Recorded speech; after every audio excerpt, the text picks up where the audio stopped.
In 2001, you introduced one of the first major medical marijuana reform acts to the House floor. How have you seen the movement change since then? Well, a great deal. Actually, I go back a little further than that. The first bill I introduced was to legalize marijuana completely in 1972 in Massachusetts. I looked very carefully then at any good arguments against it. Haven't found any in 45 years. And this is one case where the politicians are catching up with the public. What happens is, and we did this with same-sex marriage and other things, you have this prejudice against people doing something that they want to do because other people don't want them to do it, even though it has no negative effect on them. And the rule ought to be, if I want to do something and it doesn't bother you, mind your own business. What happens is they then say, oh well, but if you do this, it will hurt other people. That's usually not the case. So what we have to have is a breakthrough. You're in a vicious cycle. People say, oh, you can't do that because it will hurt me, and we can't prove it won't hurt them until we do it. And we got some breakthroughs on medical marijuana, and they made these ridiculous predictions about what social harm would come from medical marijuana, just as they did with same-sex marriage.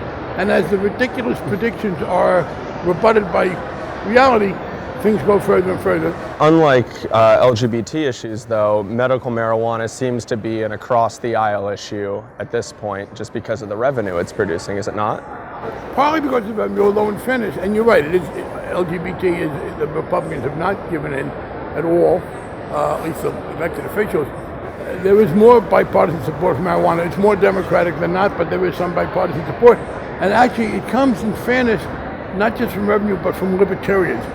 The first marijuana legalization legislation was introduced by me and Ron Paul, the Libertarian Republican, and Dana Rohrabacher from California has been one of the leaders. Frankly, many of the Republicans in Congress who were pushing for legalization wish the government didn't have any taxes. They don't want the government to do anything. At the state level, though, I think here's the reinforcement effect. As it becomes clear in Colorado and elsewhere that there's revenue from this, that will bring over some other people. The initial people were philosophical libertarians. Certainly. How do you think the revenue in Colorado and elsewhere will help in November, where there's 8 different states with medical and legal on the ballot? Well, I think it's an additional factor in favor. You know, there's this strain in America where people don't want other people to do things that they enjoy, almost as if you're not so enjoyed. H.L. Mencken once defined Puritanism as the haunting fear that someone somewhere is having a good time. And some of these are people who don't want anybody else to smoke marijuana. Others passionately believe either that it's a good thing or that people should be able to do what they want. A lot of people in the middle who don't have strong feelings one way or the other. The additional revenue will certainly bring us some of those votes. We don't know how many, but it will help. And on a rhetorical level, I've noticed that there's kind of 2 tacks you can take. You can either say that this is a medical necessity, especially for former soldiers with PTSD and people with chronic conditions like cancer and HIV/AIDS. On the other hand, there's people now giving an entirely reasonable argument that it's a beer that doesn't hurt you as much as a beer. It's your end of the day thing, and it doesn't really line up to sell it as medicine and also as, kind of a recreational activity. Which tack do you think will serve the community better? We went for medical marijuana. Obviously, it has some medical uses, but let's be clear. In fact, the introduction of medical marijuana in some states turned out to be bad for the health of the people because all of a sudden a lot of people got sick who wouldn't otherwise have been sick. They had all kinds of mental stresses and they needed marijuana and all kinds of neuralgia. I've had people say to me, see, that medical marijuana, that was just a trick to have it more widely smoked. And I said, yeah, that's right, and no negative consequences were there. It's always better to be honest.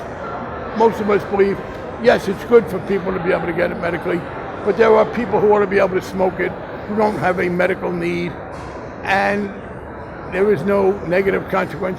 So I think being fully honest and saying, look, this is a right that people ought to have that doesn't hurt anybody else, and that's what we're for. That's what we really believe.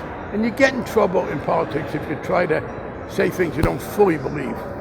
A growing concern as it becomes clear that the movement is cresting and over the next 5 to 10 years we'll probably see full national legalization is the emergence of tobacco and their interest in medical marijuana and Monsanto growing marijuana.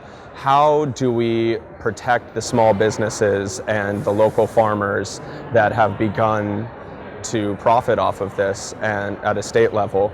as we move to a more national regulated economy? I come at this from the standpoint of the consumer and from the standpoint of not having stupid laws on the books. Because when you have stupid laws on the books that we don't really believe in, you get terrible law enforcement. I'm not an expert in the regulation of this. I do think you want to have an age level. You want to have protection against impurity. But beyond that, I think the question of who gets to grow it and what you'll have, I am not in favor of. I've seen no national policy there. My interest is being able to smoke it if they want to. I agree with the critics of the Ohio approach, which was so anti-free enterprise. I mean, so. Sure. But I don't want to go to the other extreme either. I'm for more open process here. To touch on the banking side, the conundrum that a lot of producers are in right now is that the IRS wants money from them and they need to pay all their employees, but the logistics of that are really, really difficult when there's no banking system set up for them. What do you think the first step would be to set that up? For the regulators to make it absolutely clear that there is no reason under federal law or regulation for banks to deny them. I think some of the banks are hiding behind federal rules. Each one's blaming the other. I think you need the executive branch to make it very clear that no, we have no problem with you doing it, and then we'll find some banks willing to do it. Probably they'll get a competitive advantage. But I do think it has to begin with the administration in power, make it very clear that there is no legal obstacle to banks doing business with people who are in the business of growing or selling marijuana, other than no more than the other product.